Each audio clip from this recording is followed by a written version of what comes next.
What's going on, everybody? We are back for another episode of the ABJ Podcast with episode 36, Tommy Vecs. Before I bring in everyone's favorite, maybe, talent in the Northeast PA, I want to get some of the housekeeping done. So all of my links for myself as well as my guests are below. They will take you to merch pages, social medias. If you want to support us or my guests, please do so. Buy a t-shirt, subscribe, donate, Patreons, whatever there, go for it, have fun. What was I gonna say? And also our new sponsor. So let's shout out our new sponsor, Elevation 1470. Elevation 1470 is reinventing style and bringing tradition of nostalgia apparel to Frackville and the surrounding areas of School County. We pride ourselves on our hometown heritage and community. You can find them at elevation1470.com, and you can find the latest and traditional nostalgic styles of School County, Pennsylvania. Elevation 1470 is where the trail begins. And they also just started a brand new promotion code. So if you need or want 15% off anything you buy, use code I love ABJ. So that's ILOVE ABJ. So go check that out and go buy some merchandise. Some really cool stuff is there. Also, we have our links below for our injured wrestlers, Adina and Philly Mike. So if you want to support them, go do so.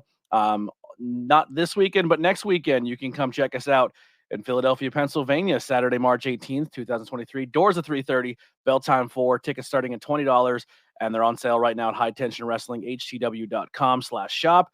And that's going to be on 1301 South Christopher Columbus Boulevard, Philadelphia, Pennsylvania. We also will be at myself, Philly Mike Swanson, and Mike Skyros, the current HTW champion, will all be in attendance at Icons earlier that morning. So if you want to come by, grab some merchandise, support them.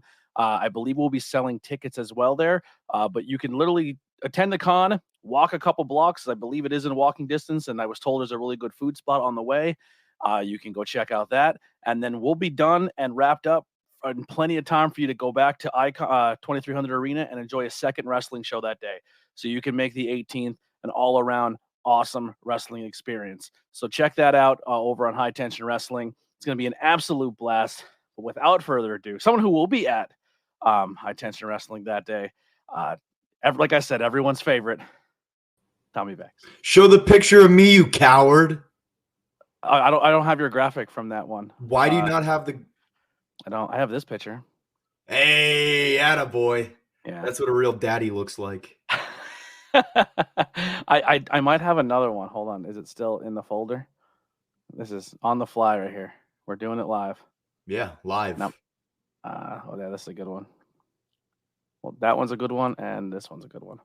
So this is you probably never look better in this photo, to be honest with you. It might be my favorite photo of you. You are just, whew, you look great. Look amazing. And then secondary photo. Love this one. Smash. Look at those eyes. So that's serious. What a daddy looks like. So that, let me tell you, man, what a stud. What a stud I am. That picture still gets circulated around very, very frequently. Just randomly from friends. They're just like, hey, here's your ugly face. Already people in the chat. So we got some people, Matthew Holland hanging out, High Tension Wrestling. Noah just said I just got back from school and football practice. There you go. So we'll try to keep it PG. Loving the Mountain Dew bottle, Matthew Holland in the back. Hey, keep that thing on me just in case I get thirsty. I talk a lot. Yeah, so you are a jack of all trades, Tommy. You are a professional wrestler extraordinaire, a viral sensation, and also a podcaster. And I mean, there's not much you can't do. Yeah, no big deal. Won championships in all sorts of sports: pro wrestling, rec league softball, fantasy football, highest rated podcast on the HTW network. The list goes on and on. I could go for days. I won't bore you though. Yeah, it's not. I'm gonna throw a little shade here. It's not hard to be the number one podcast. So I think there's only two. Yeah, active. Yeah. No, that's one higher than the second one. You know what I mean? and the other active one is now dead and gone.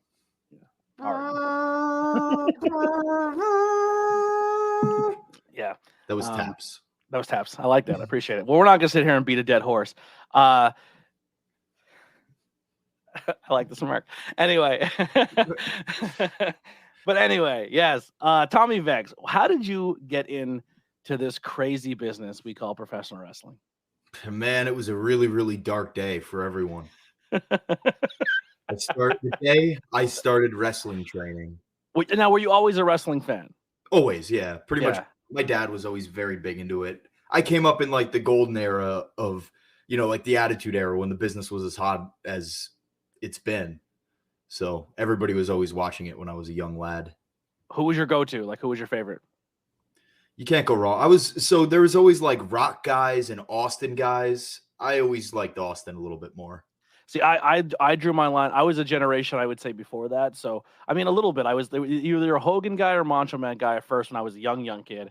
And then you were either a Brett or a Shawn guy. I was a Shawn guy. Okay. And then I'd say the next generation, you were either an Austin or a Rock guy. And yeah. I probably leaned more Rock. But now, in retrospect, looking back on it, I should have been an Austin guy. You fucked up, pal. Yeah. Am I allowed to use naughty words? You 100% can use naughty Okay, cool. words. I should have asked before I said it. Yeah, no, it's fine. Just go do you. I'm not sure what JCF means. JFC. Jesus fucking Christ. Oh. Yeah. Sorry, Mom. I know what that is for. Anyway, yeah, so... okay. It took me a second. But... Yeah. So always watching, and then at what point were you like, listen, this is what I want to do. I want to actively pursue this. I think when I was going through like elementary school days, all of my friends were very much into it. And we used to have shows in the living room, in the backyard, wherever we could. And at school, it was a talk of the town back. Let's see. I would say probably 06-ish, 05, 06. Back those were like, that was my thing back in the day. But yeah, we just run little shows. There were like 3 of us in my living room, and maybe one day on my show, Tommy Talks Tape, live in 2 hours on the HTW network, by the way. Maybe one day we'll start digging into those tapes and we can all cringe together. You videotaped your living room matches? So we can backtrack a little bit further. So when I was an even younger lad, it was me, my brother, my cousin, and my brothers, I think. We could go back to when I was like, probably before I was even in school. So like 3 to 5 years old, we could get, there's probably tape out there of our little wrestling shows that my grandfather would film. Oh my God, that's amazing. But what we had to do was we knew what time my grandmother was going to get home from work. So we had to be wrapped and taken. Everything has to be back in order before she gets home or she would be pissed. Did not like wrestling. She didn't like us wrestling. Okay. So she's pretty unhappy with. Nah, she's happy with what I'm doing. Has she ever came home mid-match? I can't remember. I remember quickly having to like rip the curtain down. And was your grandfather helping you? Like, shit, I don't want to get in trouble either. Yeah, of course. He didn't want to have to sleep on the couch. Yeah, because he was definitely encouraging it. Oh, 100%. So you could thank him and you could thank my father for my existence and knowing what wrestling is and enjoying to do it, I guess. Yeah. Where did you grow up? Like what area? Bethlehem, Pennsylvania. That's why you're so holy. That's why you have that. 2 things were born in Bethlehem, Jesus and Tommy Vecs. I am not allowed to compare myself to Jesus. Somebody got very upset with me when I did that last time. I don't think they were upset that you were Jesus. I think they were upset that Mary was praying in front of you. Isn't that what Jesus is for? Yes. You could use your context clues, people at home. Yeah, so going into a school, how did you go about pre-internet days of like, how do I find to start this business? How do I get into that? Because now I feel like people just type in wrestling schools near me and then something will pop up. But like at that point in time, was it word of mouth? Did you see independent wrestling? Because I didn't know independent wrestling existed forever. I had shows I went to growing up, but I just thought they were like makeshift put together shows that just randomly showed up at a school one day. You know what I mean? Yeah. So I always used to go to the Indy shows. What is that? The Queen is here. I think she's shrugging in that thing. Oh, because of the praying thing. Yeah, the praying thing. Yeah.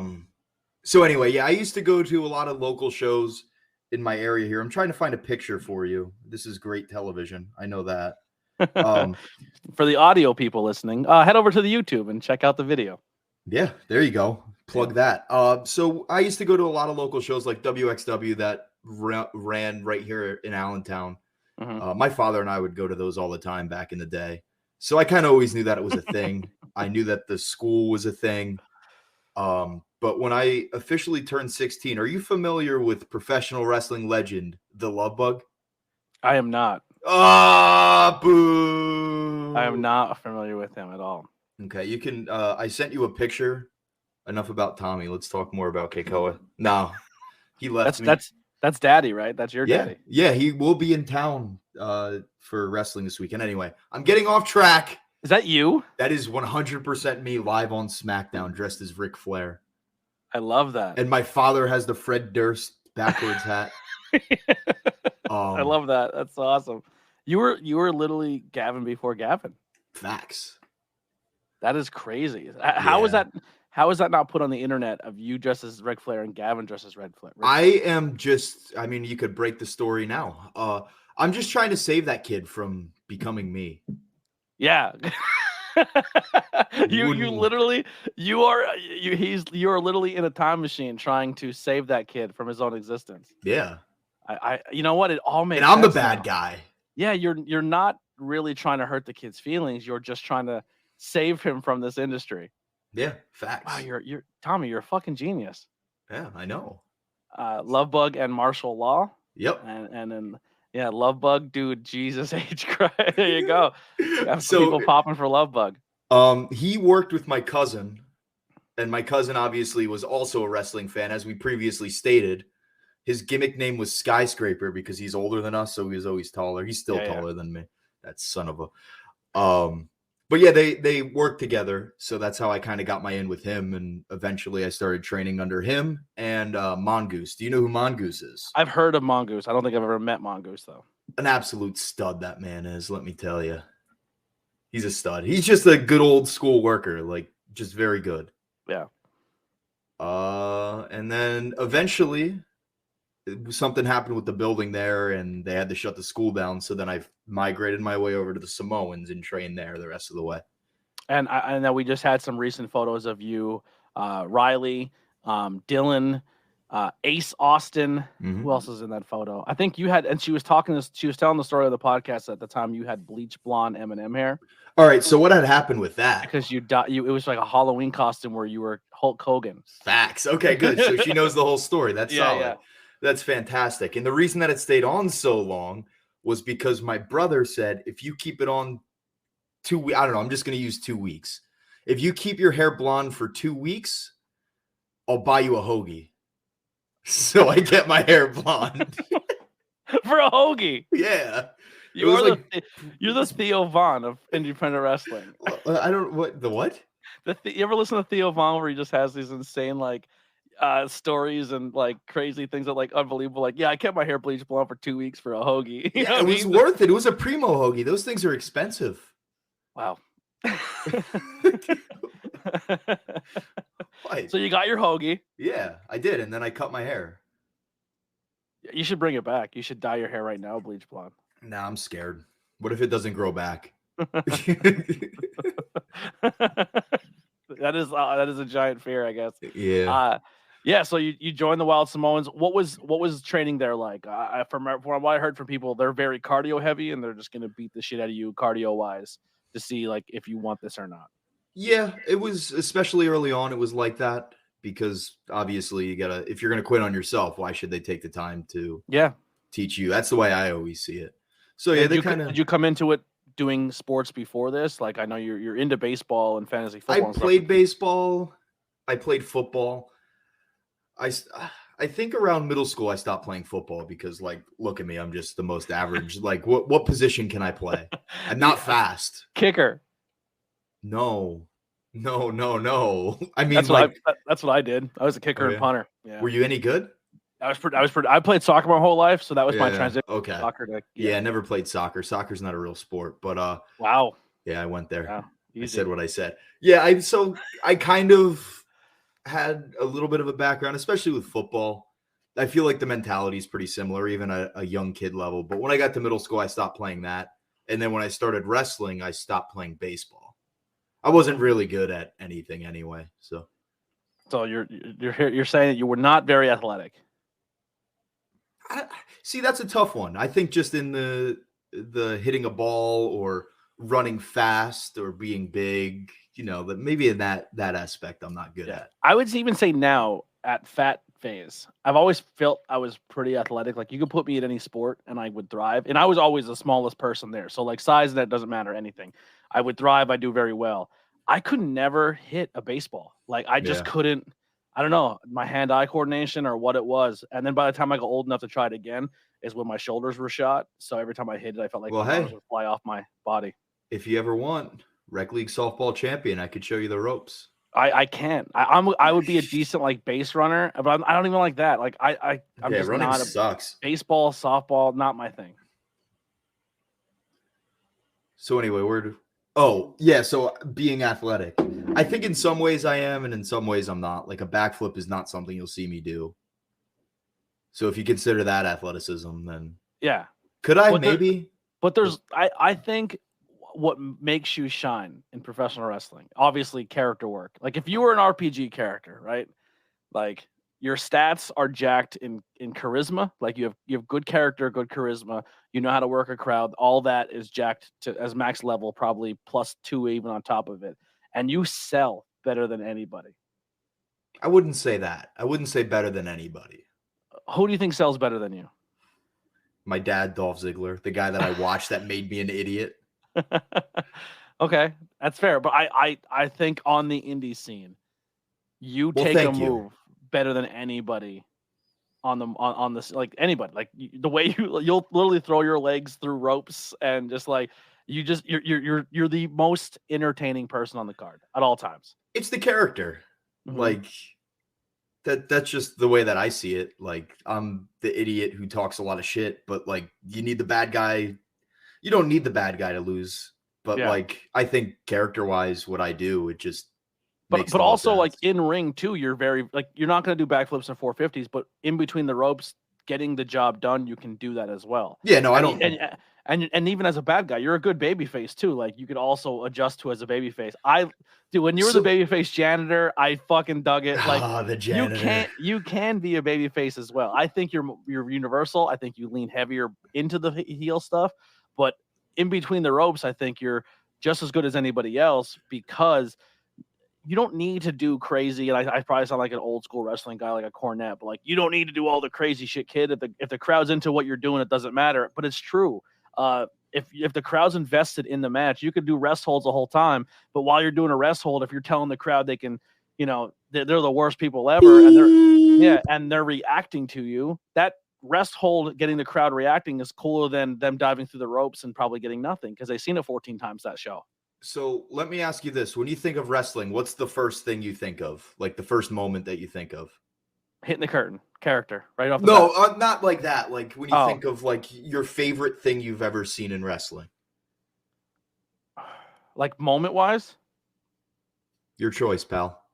Sean turning on Marty is very high on my list. That's weird. That's not a hammerlock. That's not a backflip. That's not a 450. But it was like it told a story. It was character driven. It was that's what I'm getting at. Yeah, it's like if you're telling a good story, it's always gonna lead. The fans are always gonna lean more heavily into that rather than doing all your. I would say another guy on the scene who I feel is on your level when it comes to character work and telling a story in the ring, doing all the basic stuff very well. And he proved it at the last Smash show where he came in and essentially told the crowd the story and they were like, we don't care. And then he got in the ring and told it with his actions. Abs is very good at getting a crowd behind him. He's a very interesting fella, that Abs is. I love him. Yeah. What an interesting character. You know what I would love to see happen though?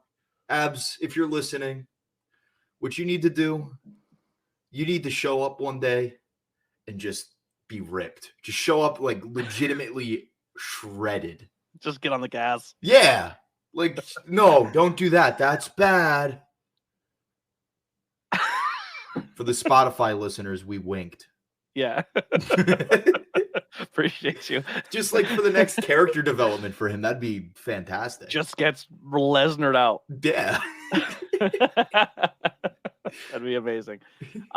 Yeah, so this is gonna be a lot. We're like two kids ADHD who are too hyped up a Mountain Dew. So bad. I could sit here and talk to you for 2 hours and I not know. get anything done. Nothing would get accomplished. Eric Pinhead says he's already shredded. Facts. I mean, allegedly.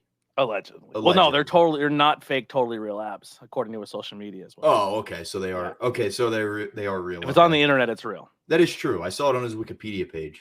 Wow, here you go. Hey, Mr. Anthony, your shows and guests are usually so good. That is Gavin.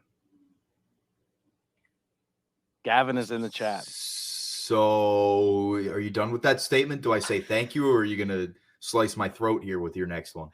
I don't know. I don't know what he means by usually so good. I don't. Yeah, are you trying to insinuate that I'm not so good, but the other ones are? Or I don't think he caught the beginning when we were saying that you're not actually. You're just trying to save this kid because you see so much of yourself in him. You know what Facts. I mean? Yeah. So yeah, WXW. You start your training. You're there with a lot of cool names. A lot of people that are still in the business and working very hard. Take us through that time journey, like maybe some favorite moments or just coming up in those early days. I think I hit interesting in between period of all the big jack guys going to the smaller fellas. When I first started like wrestling on the shows there, it seemed like everybody was there. It was at the tail end of everybody being all jacked and stuff. So I got the shit kicked out of me. Probably why you got so good at selling. Yeah. I mean, you don't really have a choice. Yeah.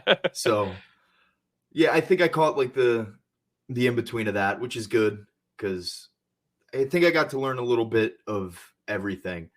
And early on wrestling, somewhere that helped me a lot. It was John Trotsky up at the Sanctuary. Yeah. Like character-wise. I think bumping and the work of things was a Samoan thing, but then moving over to Trotsky and being able to put stories together was a lot of fun. And a lot of the stuff that we did, it was just like, hey, it was Thomas Brewington of the Indy Card Mafia, if you're familiar. I haven't seen him wrestle in a while, so I'm not sure if he's still at it or not. But we were just before the show talking in the locker room, and it's just like, hey, it'd be funny if you stole this. Or he said, it would be funny if I stole that. So I said, okay. So then he stole my horse, and we created a 3-month-long angle based on him stealing my stick horse. That's one thing I will say. And I think a perfect example of that was this recent Smash show. Like if we talked a little bit about on the last podcast with MIT of everything that went wrong in that show could have went wrong and everything that should have stopped that show from happening. It's a miracle it did, but card got moved. People's matches got changed. People got added. People got taken out, but Rosh and High Tension and Sanctuary are just so good at bringing in talent and using the 570 talent. And I think one thing that this entire talent pool can do so well is everyone's so fucking creative and they can just put things together on the fly, especially if you're like, hey guys, we need someone to go out and do gaga bullshit. That's like our bread and butter. You know what I mean? Like, oh, we're going to like going backstage and seeing you and AJ Evers just as a joke, putting on each other's gear. And Trotsky had no idea that you were going to do a match as each other. Like, stuff like that. Like, I found his gear bag sitting there, so I brought it to the back and put his gear on. He came back, and I said, hey, I'm not taking it off. And he's like, all right. So he put on my gear. That's how that came to be. That was just 100% just – AJ is my favorite person ever. Him and I just laugh. Like, my face hurts from – laughing with that man. It's ridiculous. You, AJ, and Trajan, I would say if you're all three using our locker room, you're nothing's getting done. You're just everything's gonna be funny. Like that's where the cameras should be rolling because you three are just naturally funny people, and you're trying to one up each other the whole time. And then if you do it in the ring, make each other pop. Like it's so entertaining. But that's what I'm saying is everyone's just so creative on getting things done and getting things out there. And I mean, that was a perfect example, was done at that show. Yeah, Rosh goofed up because he's like, hey, AJ and Tommy, put this together. And I think we did a pretty good job, to be honest, considering just with how, again, I tend to not get things done because of my ADD. I think we actually made something happen. So I'm happy with that. I love how the match started and Mary was in the match and then just like decided she was no longer in and stayed outside again. Yeah. Well, let's rewind to that. Mary Beth and Tommy Vecs joining forces, literally, and then on the wrestling scene. Because I remember pre-Tommy, and then I now Tommy with Mary, and it's you guys just turn each other up to 11, and you're both wild. You're just amazing together. Like you are the best duo in professional wrestling. And do you mean that like the best ever? Yeah, it's really so. That's another thing we have very well in this area too. Is we have really good managers. Like we work with a lot of people who bring in excellent managers. Like, and when the managers link up, it's almost like we have manager face-offs that are like Hogan and Andre, or Hogan and Ultimate Warrior. Like when Mary Beth faces off with Dust, or when Mary Beth faces off with Coach, or I mean, they're just good moments because everyone's so invested in not just the people in the ring but also the managers, and you're, like I said, a polarizing character where your charisma's through the roof, and then you throw Mary Beth in the mix of that too, and she holds her own and meets you at your level, which is not easy to do. Like you guys you do a fantastic job. I think a lot of it comes from like we live together, so like just the chemistry of that, we kind of know what each other is thinking, and I like being able to throw her into different things because she's talented enough. Like I can trust, like, yeah, no, this won't be the shits if we do this. So it's always nice. And having that mixed okay, we'll call it a mixed tag match down at SWO. It was her and I versus a referee and Wolfman. Just the most absurd stuff ever. And in that case, it was a match, but it was a Gaga match. So we could do that kind of stuff. And the same goes with Kit Raff and Coach. Yeah. When we did that, it's just. But the thing is too, is like if you and Kit decide to like, hey, we're not doing a fun Gaga match and we're literally going to go out there, you guys can both still put on a very memorable wrestling match and kill it too. You know what I mean? Like one of the matches I was trying to book for a movie that doesn't exist, but you weren't able to make the movie taping because I believe you got COVID that weekend. I think that was one of my 6 stints with having COVID. Yes, and I pitched. I don't know if I should say who I pitched because I don't know if it ever. No, it did happen then eventually. I didn't see it yet though. You versus Miles Millennium. Oh, it did happen. That match happened at a taco festival. Yes, but you guys did a Gaga match where I pitched it as like it starts off as Gaga and then you guys just stop and then just had a banger. Yeah. Because I think you're both two people who got for a long time there, and I think Miles is kind of breaking out of that, like just being just known as the funny guy, and he's being taken like funny, but also he can go out and put serious matches together because both of these are amazing bumpers. Both of these are great characters. Both of these can throw a one-liner out there that just stick and people laugh, but also like you're very similar in what you guys can do. And I just remember that being a match like, man, I always really wanted to see that. Yeah, I'm a big Miles guy. Yeah, and that was at a taco fest, like I said. So it was just kind of like they weren't wrestling fans. So if we would have went out there and had like a crazy match, I think my shine was like 2 arm drags and I forgot the third one or something like that. He won't ever let that go. But I think that we could definitely have that kind of match. And I think at High Tension, I do plan on kind of portraying myself a little bit differently than I do at Smash. Yeah. So. And you instead of like a thumbtack spot, you took probably what, taco shells? That's what I'm gonna guess. So we went up to a tent. And we said, "Hey, we want to do this thing with your. Do you have chips that we could use?" And they're like, "Yeah, just follow us on Instagram, and here's a free bag of chips." So we spread them. There was definitely some bloodshed. The chips cut you? They didn't cut me because I was a face there, which I can't stand personally because I'm just. You don't like being a face at all? I'm just so uncomfortable. I could be more like myself as a heel, but what I need to do, and I know that I need to do this, I just need to I can be literally the same person. Just don't be a dick to the crowd. Yeah. But I'm not good at that. Yeah, I'm not good at that. Where were we? What are some of your favorite matches that you have just put together, maybe in recent time or just overall? And if you really want to dive into some of Tommy's favorite matches with his favorite people, you can go check out Tommy Talks Tape on the High Tension Wrestling. Hey, attaboy. Yeah. I think anything with Killian is fantastic. I'm more of a sucker for the story of everything, honestly. Just getting to the big moment is always my favorite. A random throw together match that I had was at Super Crazy 2019 maybe. It was Eric Martin, Kip Stevens, and I in a 3-way, and I don't know, I just remember it as being such a banger for some reason. Who are some of your favorite people to work? Like if you're like, oh, they're on the card, it's like a no-brainer. You guys are gonna know exactly what you're doing. Probably AJ Evers. Yeah. When I think about it, Keiko is another one, but for a different reason. Like him and I were training together for as long as we did. We just kind of like, we'll just go out there and we know what we're gonna do. Yeah. And you guys are the perfect match for each other because he's like the absolute golden baby face and you're just the biggest shit heel. So it's like a match made in heaven. Yeah, it really, really is. Yeah. So there was a match. I'm trying to think of probably one of my favorite. I will always go to the trail mixer where you entered as the janitor. That was because it was set up perfectly the whole time. Like you got the crowd into it by cleaning the ring in between each match. That was perfect. I forgot all about that.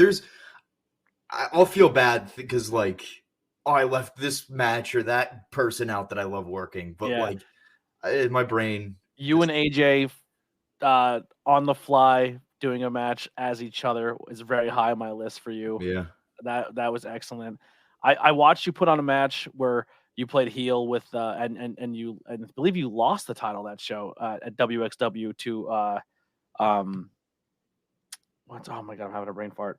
This is it was like at WXW's first show back from the pandemic. Me and Alex went. Lance, you came in I think you came in as a champ and then dropped it to Lance later on that night. And was that Sokoa that ran in at the end before he went to NXT? Yep. Yeah.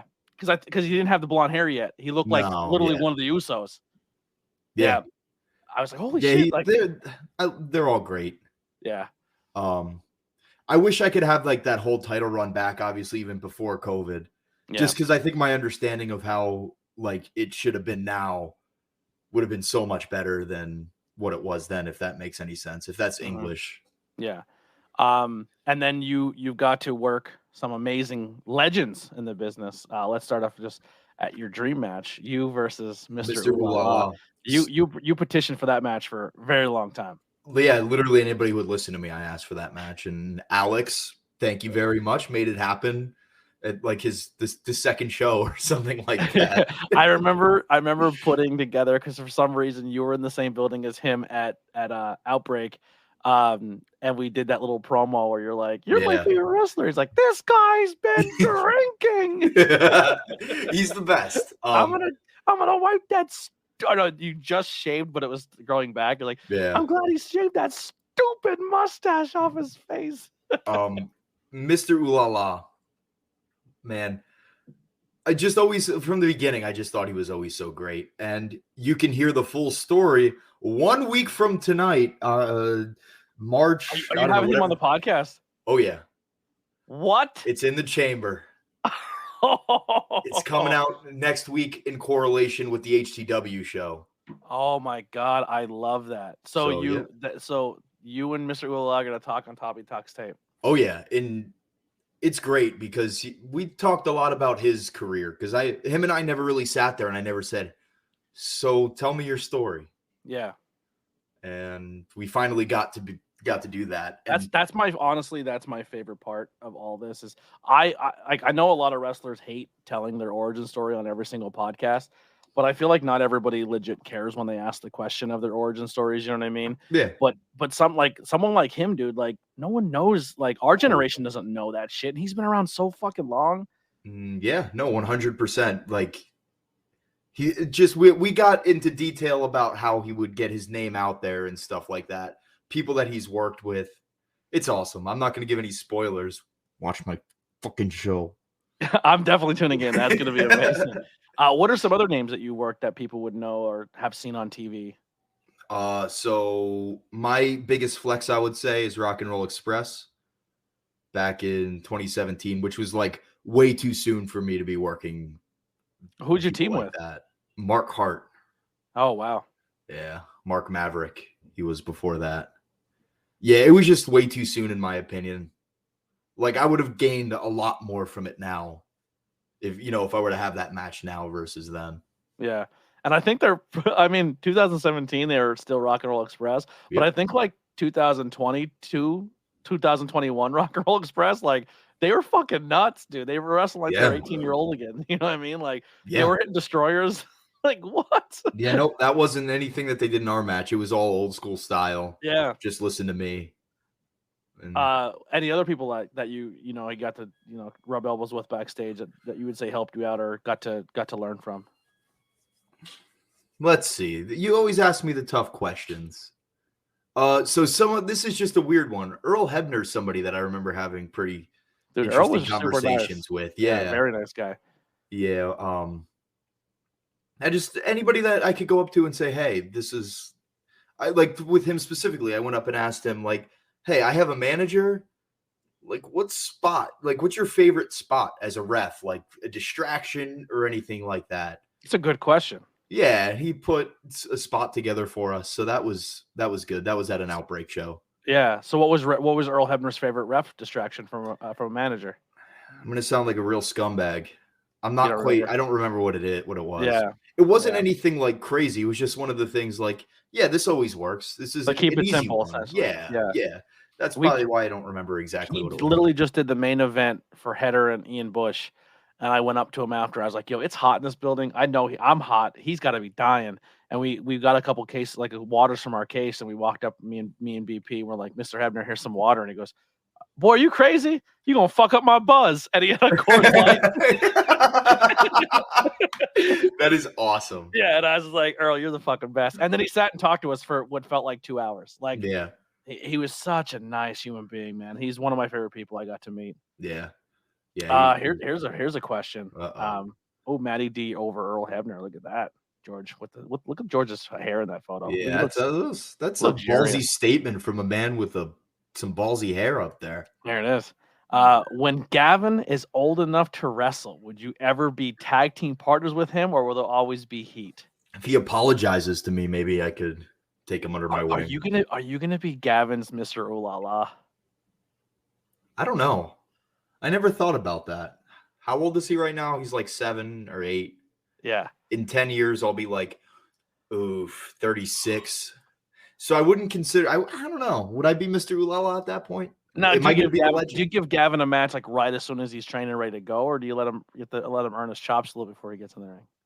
I don't know. Depends. It depends on how serious of a threat he is. If I can kick the shit out of him, I'll do it right away. You know what's insane is like what we're talking about now in 2023 in 10 to 11 years is legit like a possible reality. Like we're talking about something that will probably happen at some point in time. Yeah. If this kid doesn't grow out of wrestling and thinks it's stupid, you know what I mean? I feel like if he doesn't, his dad will wrestle me. I feel like if you because his dad has a lot of fun with putting everything together. A lot of the stuff that him and I have done. Very good ring announcer too. He killed it at Sanctuary. Oh, really? He did a really good job as a ring announcer. Yeah. Very he has a musical background, so he can sing. Have you ever heard his band? No, I couldn't make it to his last show, and I can't make it to his next one. I want to crash it so badly. Yeah, he's very, very talented. Very, very talented. Yeah. I'm here for the long story. Yeah, dude, that's gonna be nuts. It's gonna eventually we're gonna look back and be like, holy, remember when he was 7 starting this rivalry, and here we are like 11 years later. The payoff, we're all like, yeah. I don't know. That might be tough. There's only so many Christmases that kid could ruin of mine. What is probably your favorite moment so far with Gavin since starting this whole thing? I just think how in on everything him and his dad are. So that little trooper he is. He ended up at my home until probably about 10 o'clock at night filming stuff. Just what a little trooper he is, because it took a lot of time to get everything put together. So yeah.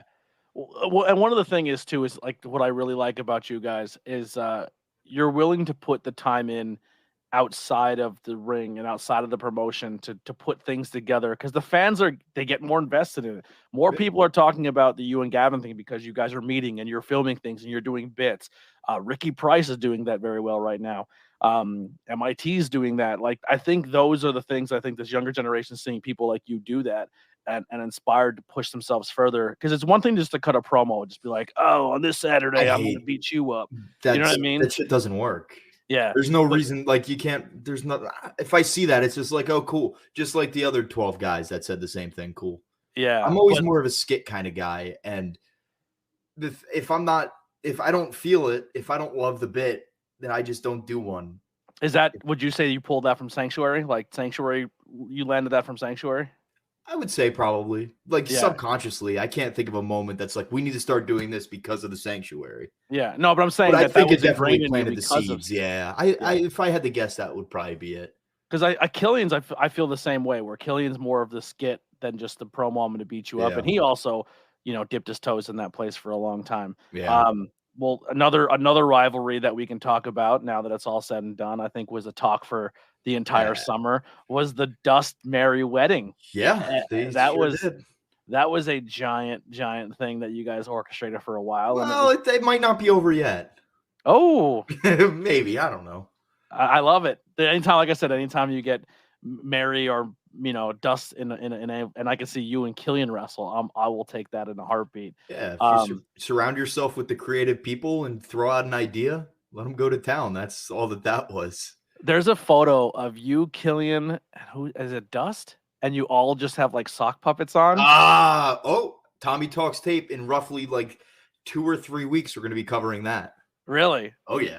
Yeah, and you just need that photo and be like, "What the hell are they doing?" Like, could you imagine just neighbors looking out the window, like, "What are these 3 grown men playing with sock puppets?" Reminded me, one of the neighbors came out because that was near where Killian lives. Yeah, one of the neighbors came out and, "Is everything okay out here?" So yeah, that was awesome. that wasn't awkward at all. But yeah, that whole bit was so good. Yeah, it was a lot of fun. He got a lot of heat for that, but that's a story that you could talk with him about. We'll hear about it on Tommy Talks Tape. Yeah, that's true. You kind of will. Yeah. What's been your favorite episode of Tommy Talks Tape so far? Like sitting down and going over a match. Well, I think Mr. Ooh La La, not for the funny aspect of it, because I'm more of a haha, that made me laugh, that was good kind of guy. But just to be able to finally hear all of his whole story was a lot of fun. It was pretty awesome. Mm-hmm. Now that bucket list has been checked off, who's the next person you said, man, I would really love to work them or do something with? I'm just waiting to get on Botchamania and then I can finally give this shit up. Dude, you should have been in that ladder match at Outbreak. We were talking about that before the show because we were in their training before and I had no idea that happened, but they were telling me about it. I felt horrible for Robbie. Yeah, he was just hanging Robbie there, right? Was hanging off of it.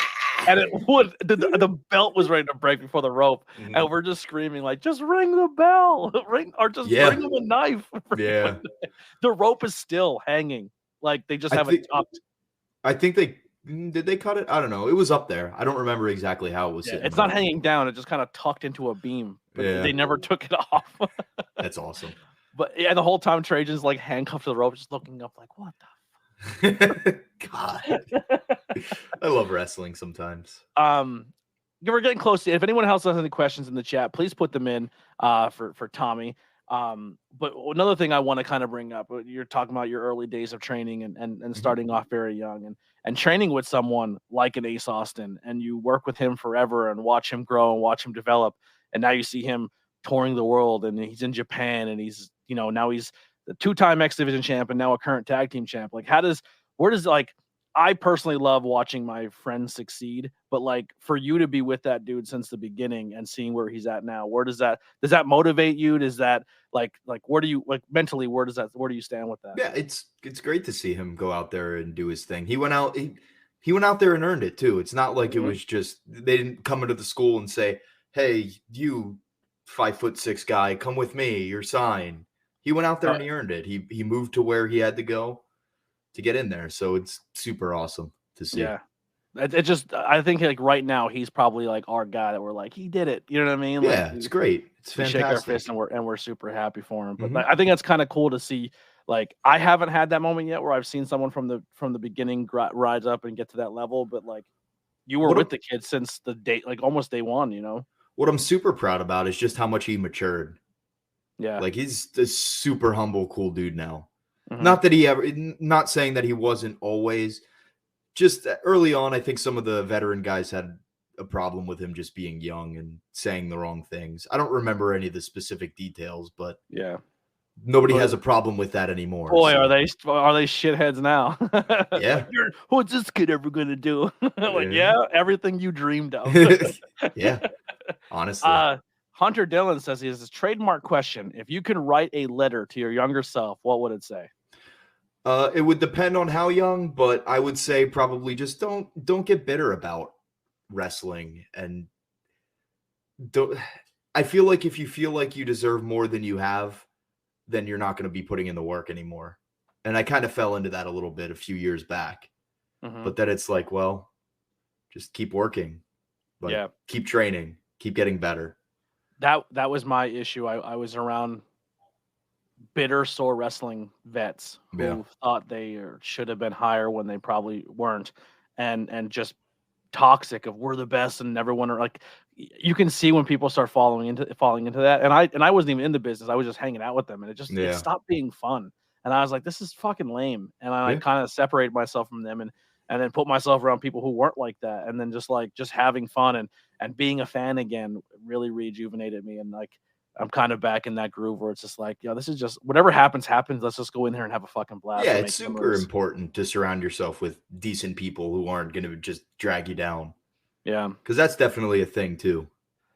If you have now, there is a lot of people who listen to this who are still new to the business and getting in, and people who may want to be in the business. But what would be some advice you would give to a younger talent of what they can do to do's and don'ts in this business? I would say try to surround yourself with people who will say no and not necessarily shit on your stuff, but just people who try to make your ideas better and will challenge you a little bit. Because those are the kind of people who genuinely give a shit. And that's important rather than just somebody who's saying, yeah, that's fantastic idea. Or people who will be like, great match, 10 stars.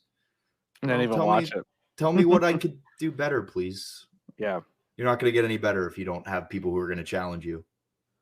And what are some goals for 2023? Maybe some people you want to work, or just promotions, or just in general things you want to personally work on. I don't know. It's tough. I think this year I've made a few steps into just improving myself, like making sure I get to the gym, getting back into a ring and training on a regular basis, just stuff like that. So I'm happy that I was able to get all of that so far. Yeah. But just to keep working with people who are better than me. And again, people who are going to say, no, that idea sucks. Yeah. But tell me why it sucks. Not just people are going to shit on it. High tension said cough, cough, I guess. Or have they told you you suck? No, I'm joking. Yeah. all the time. Yeah. So we're talking about this off camera. You are a giant Mountain Dew fan. Big time. I want to run down some stuff real quick, and I want you to, on a scale, you want to do a Meltzer scales? You want to do Meltzer? We'll do 5. And if you want to give it a bump more than 5, that's fine. All right, so I'm going to go through the current Mountain Dew flavors, and then we'll throw some exclusives in there. So the current Mountain Dew, 1940 to present Mountain Dew that we all drink and love, where does that rank on your scale? So I think I've swung around to Diet Mountain Dew. So I think the regular Mountain Dew kind of tastes a little strange. But when I first started drinking the Diet Dew, I thought it tasted a little strange. Interesting. Now, so I would probably put that right now as a 3, but ask me a few years ago, it would be a 5. Okay. Now you like the sugar-free, low-calorie Diet Mountain Dew. Yes. That was out in 1988. Crazy to think about that. Did not know it was that old. So we're learning stuff here. Now there is also a diet caffeine-free version of Mountain Dew. Zero, caffeine-free, zero, caffeine-free, zero. I don't think I've ever had or seen that. I don't think I've ever seen it, but no, 0 on that one. Yeah. But Diet, I'll give it a 5. Now I've had this one where it's Mountain Dew with real sugar.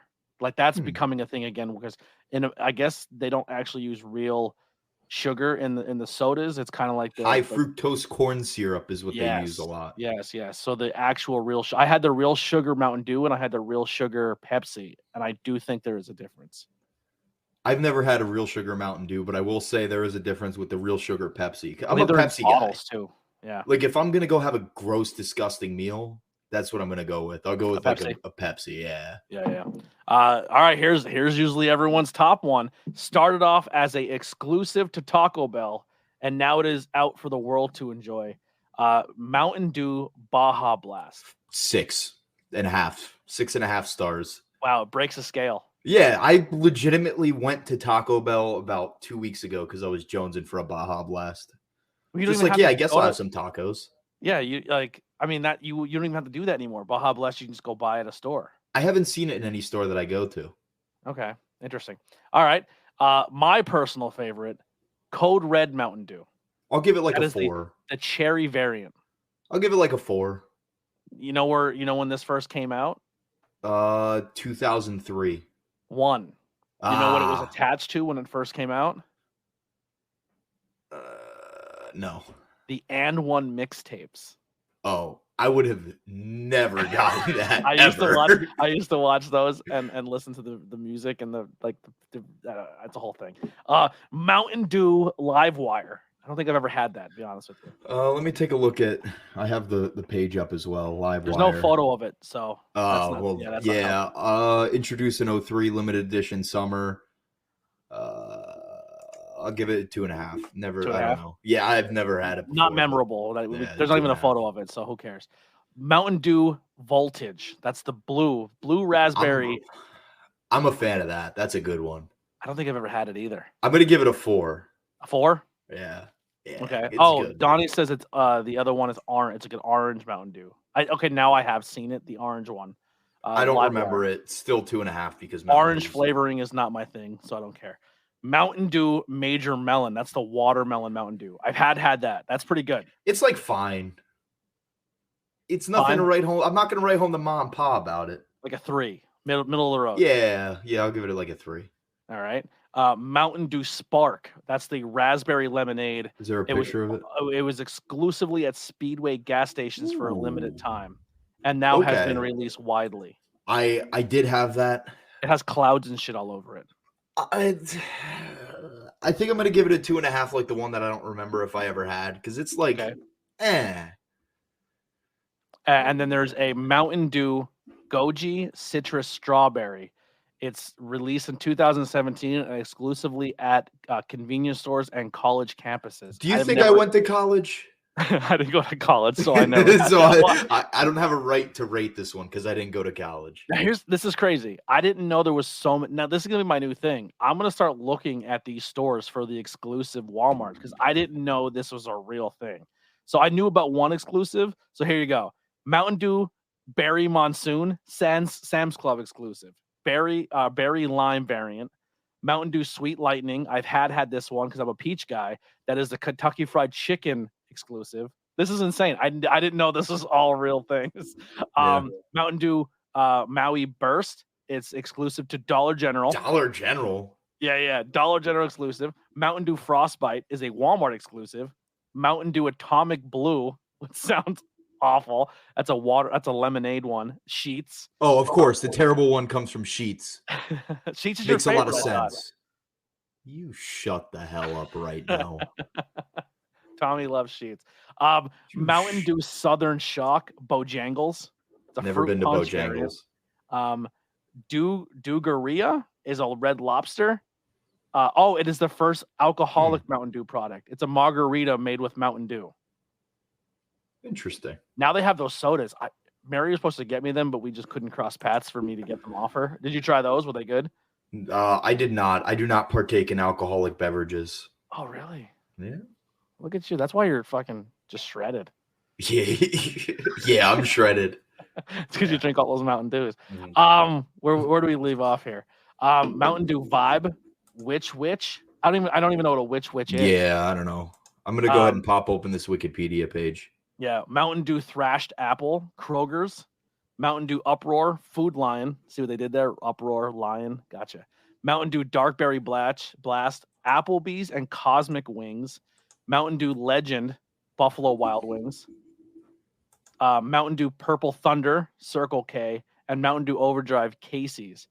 Did not know all of those existed. I did not. Can I tell you an Applebee's story, though? Because it's just the right thing to do. So one day... Pitch Black exclusive to WWE, Bray Wyatt. Yes. Not exclusive, but they did Minnesota, yeah. 4. I'll give it a 4-star. I haven't had that one yet. I enjoyed it. So my Applebee's story. Yes. We're at good old Triple WA in Quakertown, Pennsylvania.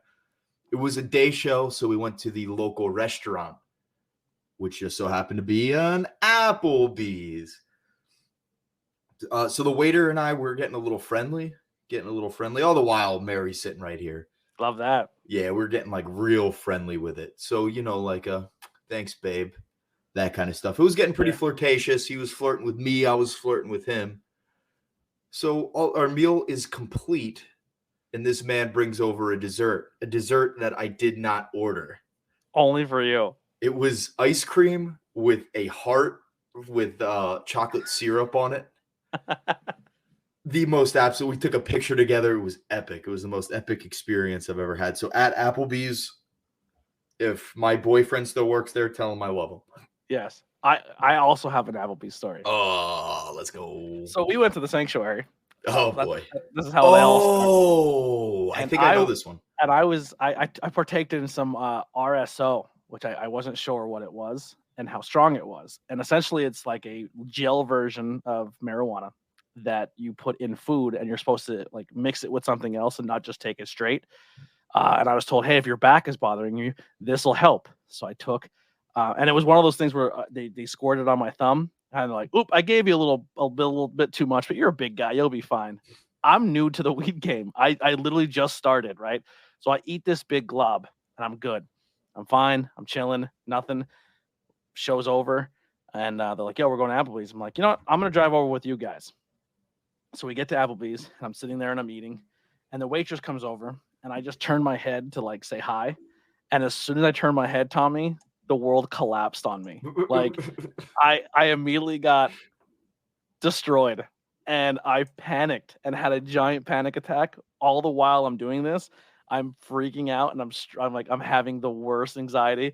And they're laughing at me because I probably look like a crackhead. I'm probably making stupid faces. And the only thing in my head I can think, because I can't, like, every noise in the restaurant was coming in at me, so I couldn't make out where noises were coming from. I felt like an ultrasonic superhero.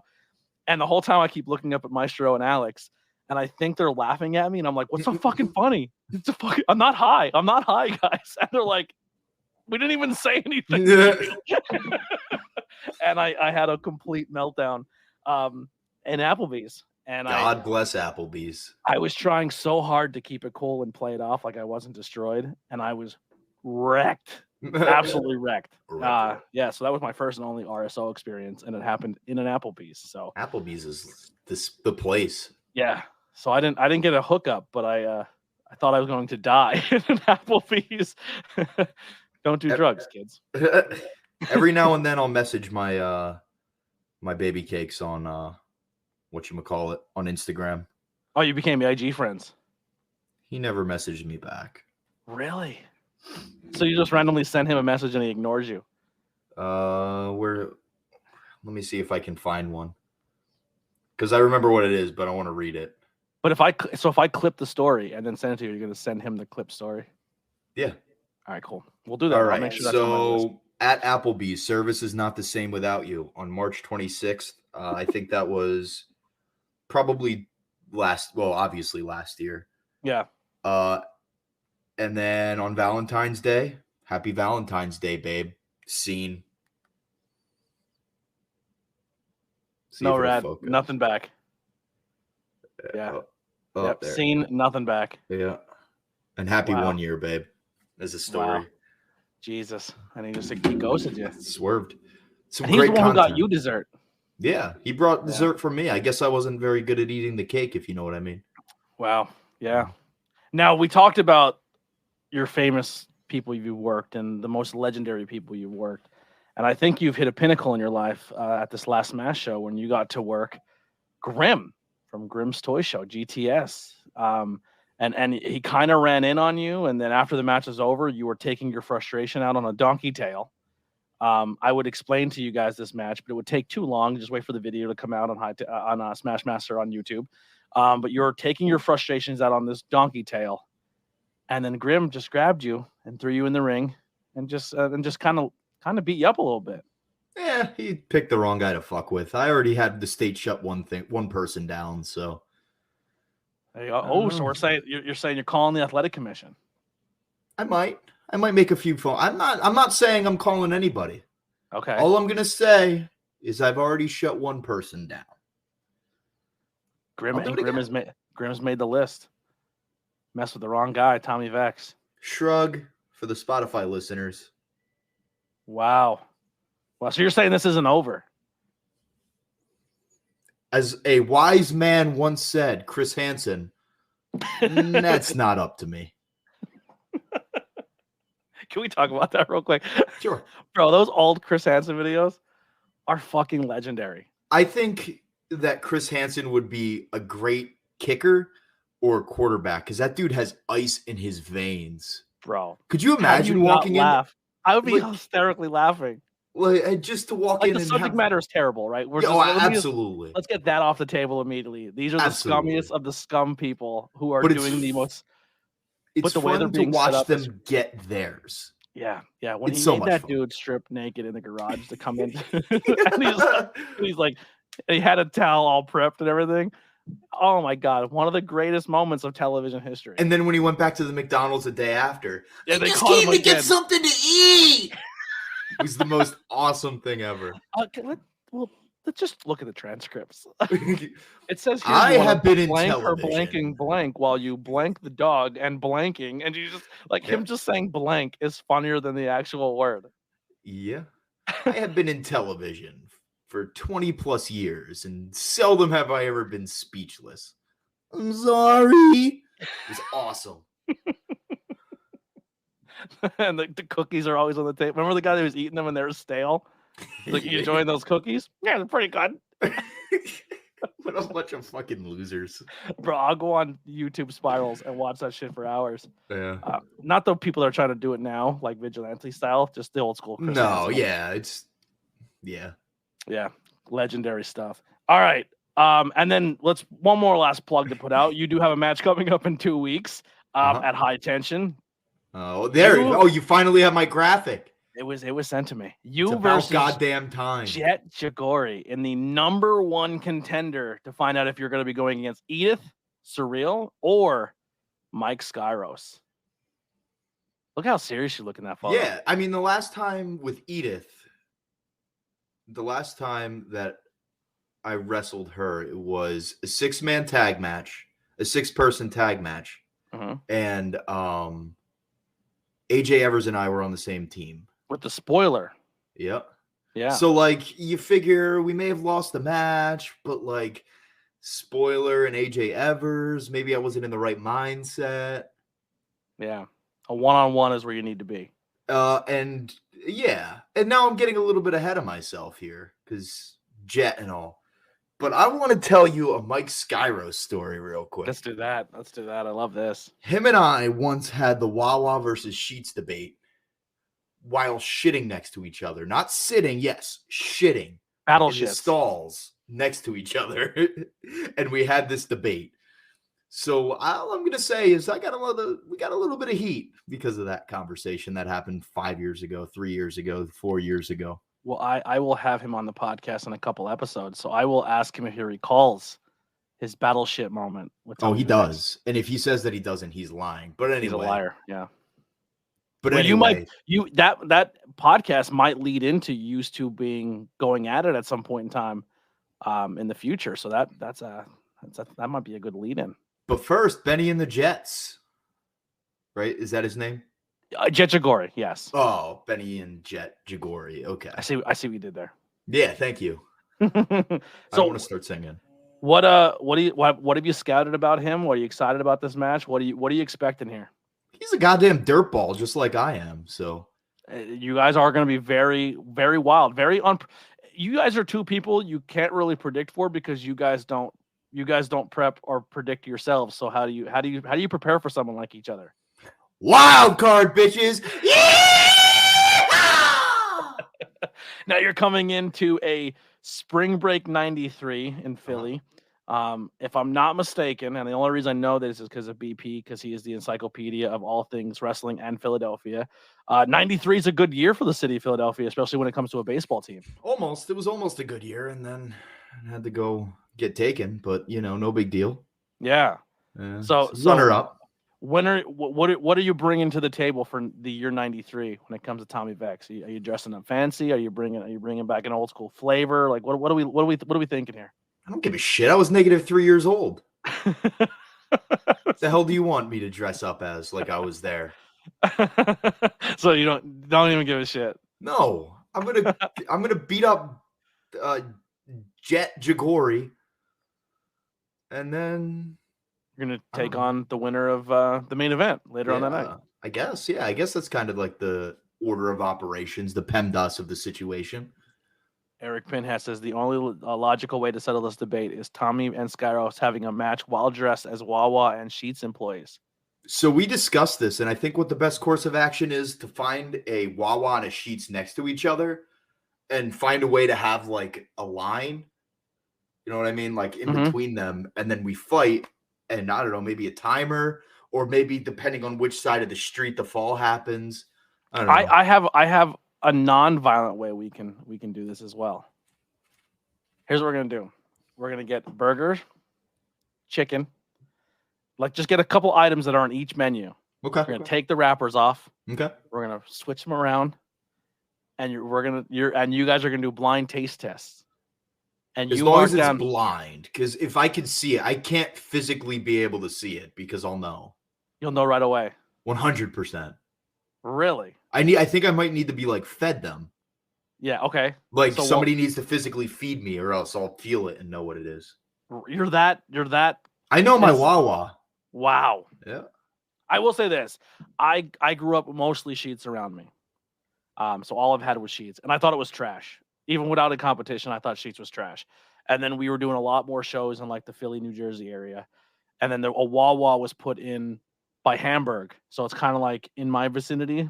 I'll be honest, the food's way better at Wawa. That's what I see thought. How I was about to freak out.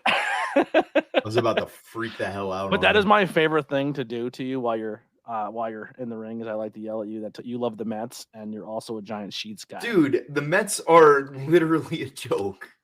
It's actually absurd just how like historically bad they've always been. Yeah. Another good one too is at the Christmas show when you were what is it, Christmas? One of them when you had the paper and you're pretending you're reading, and I was like, Tommy can't read, and you threw the paper at me from the ring. That was a good moment. And then at AXW, when you came up to me, American Vecs Wrestling, yes. When you came up to me, and I didn't yell it because I didn't want the crowd to hear, and I was like, your fly's down, and you literally just walked up and got nose to nose with me. You're like, you want to check? Yeah. You didn't even look down. You were just like, yeah. I forget what you said. Well, fix it then. That's what you said. That's exactly what you said. That's probably what I would say in that situation. I was like, your fly's down. And you're like, well, then fix it then. I may have told you to fix it with your teeth, but I can't confirm. I think that's exactly what you said. I can't quite confirm, but it's amazing. Tommy, it's been a blast. I want to thank you so much for coming on the podcast. I would say I would love to be on Tommy Talks Tapes, but I don't wrestle, so I think the chances of that we could find some content. Maybe a match I commentated. Yeah, see, it's pretty loose. It's literally my show. I could make up the rules as I go. I would say if I had to pick, though, unless you brought physically AJ on the podcast for that episode, I'd probably pick the one where you and AJ swapped gears, because that was. I think we did it before, but that's worth another show. Oh my god! The best part about that is you chopped Mary with that baby hand and legit left a mark. That is awesome. There's an awesome picture of it. Yeah, but Tommy, thank you so much. Tommy Talks Tape, once a month. Live once a month. Yeah, I forgot about that. We're gonna end up doing that about once a month, a live one where we don't. You know how we are. Remember how we discussed the way that we are? Yeah. It's basically that, and it ended up going like 2 hours or something like that. It was just me, Alex, and Paige talking, and there wasn't any tape that was talked. So, hey, if you're free. I would love to join that. Okay. Yeah, the live ones, count me in. Just tell me the date, and I'm there. Zero planning. You.